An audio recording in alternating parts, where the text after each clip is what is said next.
Merci d'être là ce matin, Julie Laernos. Vous avez été réélue il y a 7 semaines sous la bannière du nouveau Front Populaire. 7 semaines et toujours pas de nouveau gouvernement, toujours pas de nouveau Premier ministre. Vous trépignez, il y a urgence ? Tout à fait, quand on voit le taux de participation qui a quand même été absolument historique sur ma circonscription comme partout en France, il y a un message très clair qui a été adressé par les Français à Emmanuel Macron, qui a décidé tout seul de cette dissolution.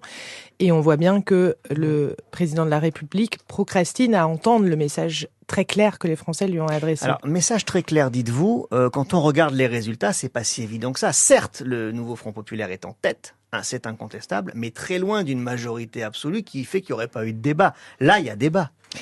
Le message très clair des Françaises et des Français, c'est qu'ils ne veulent plus de la politique libérale et d'austérité et la casse de nos services publics. Ça peut avoir eu l'expression dans un vote de colère, le Rassemblement national, ou dans un vote d'espoir de reconstruction, dans le vote du nouveau Front Populaire. Mais le message est extrêmement clair. La majorité présidentielle est extrêmement affaiblie, a perdu grand nombre de ses députés et de sa force au Parlement. Et de fait, celles et ceux qui ont été sauvés, en grand nombre, 86 d'entre eux, c'est grâce au Front républicain que la gauche a principalement mis en place. Des autres pour faire barrage au Rassemblement national. Tout à fait.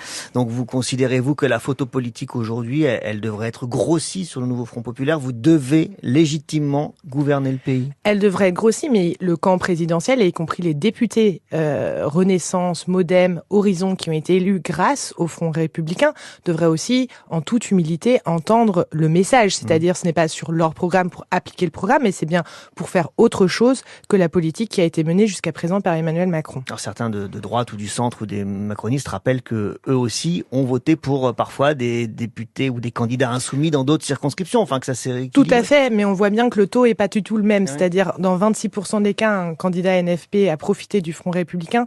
C'est presque 50% pour les députés de la Macronie. Donc on voit bien aujourd'hui, et de fait, Emmanuel Macron lui-même a été élu grâce au Front républicain, puisque vous vous rappelez, il était face à Marine Le Pen. Moi, par exemple, je n'ai pas voté pour qu'il applique son programme. Et il y a eu quand même une contradiction dans la politique qui a été menée les 2 dernières années. Il n'a fait qu'appliquer son programme sans entendre que sa majorité, ou en tout cas son élection à lui, il la tenait que grâce aussi au Front républicain. Julie Laernos, je vous écoute avec attention, mais je vois pas vraiment comment on peut en sortir, en fait. Emmanuel Macron consulte, il a rendez-vous avec Marine Le Pen ce matin, Éric Ciotti hier, il vous a reçu le nouveau Front Populaire en fin de semaine dernière.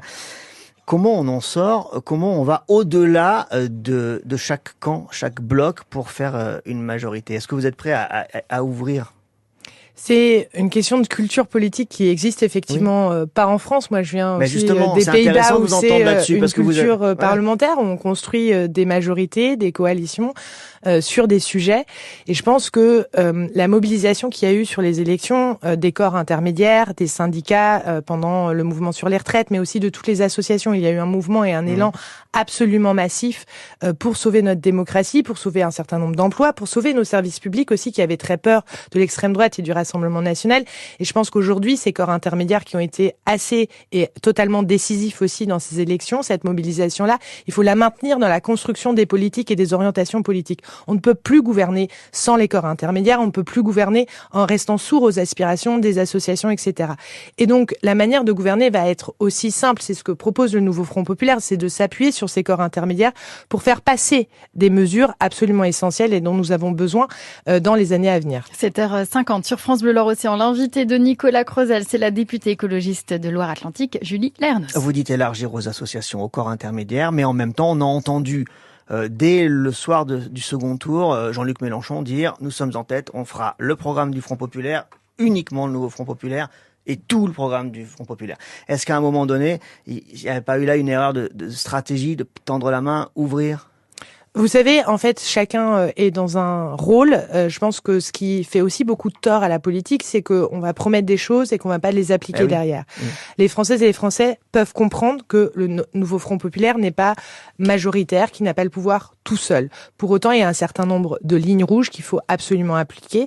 Et il y a aussi un certain nombre de mesures du nouveau Front Populaire qui, par ailleurs, sont plébiscitées, non seulement par les électeurs et les électrices. Le SMIC, mais, par exemple, à 1 600 €. Ou je prends, par exemple, la taxation sur les super profits. C'était aussi une proposition de loi issue du Modem. Et donc, on voit bien qu'il y a des ponts et des mesures qu'on peut faire passer. Et donc, il faut aussi voir comment on fait passer. C'est un changement de pratique et de paradigme, mais on y est totalement Sinon, c'est la prêt. censure, hein. Vous savez très bien, sinon chaque gouvernement va tomber. Là, vous voulez Lucie Castet à Matignon, mais elle peut tomber avec une motion de censure dès la première session du Parlement. Ça sera aussi la responsabilité, parce que je pense que les Françaises et les Français n'ont pas non plus envie d'une instabilité politique et veulent une construction dans la durée. C'est ce qu'on propose. Et donc, ça sera aussi la responsabilité de celles et ceux qui feront tomber un éventuel gouvernement de provoquer cette instabilité politique. Je pense notamment au camp présidentiel. Est-ce qu'ils voteront une motion de censure avec une première ministre qui applique des points du programme et qui cherche des consensus et des coalitions au-delà du NFP? Et les insoumis dans tout ça, vous comprenez, certains disent si les insoumis on n'en veut pas, on fera tomber le gouvernement. Il y a eu des propos, des prises de position de certains insoumis, notamment vis-à-vis du terrorisme, des actions du Hamas, une sorte d'ambiguïté. On parle d'un antisémitisme latent chez certaines franges des insoumis. Est-ce que vous comprenez, vous, toute cette crispation, et vous vous dites pas que c'est un allié encombrant?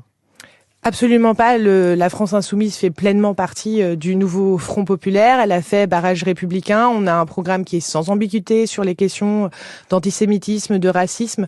Et donc, on voit bien que c'est un prétexte aujourd'hui pour refuser ce qui constitutionnellement devrait être le premier geste et aurait dû être le geste d'Emmanuel Macron il y a 7 semaines déjà, c'est-à-dire de demander à la première force arrivée en tête de former un nouveau gouvernement.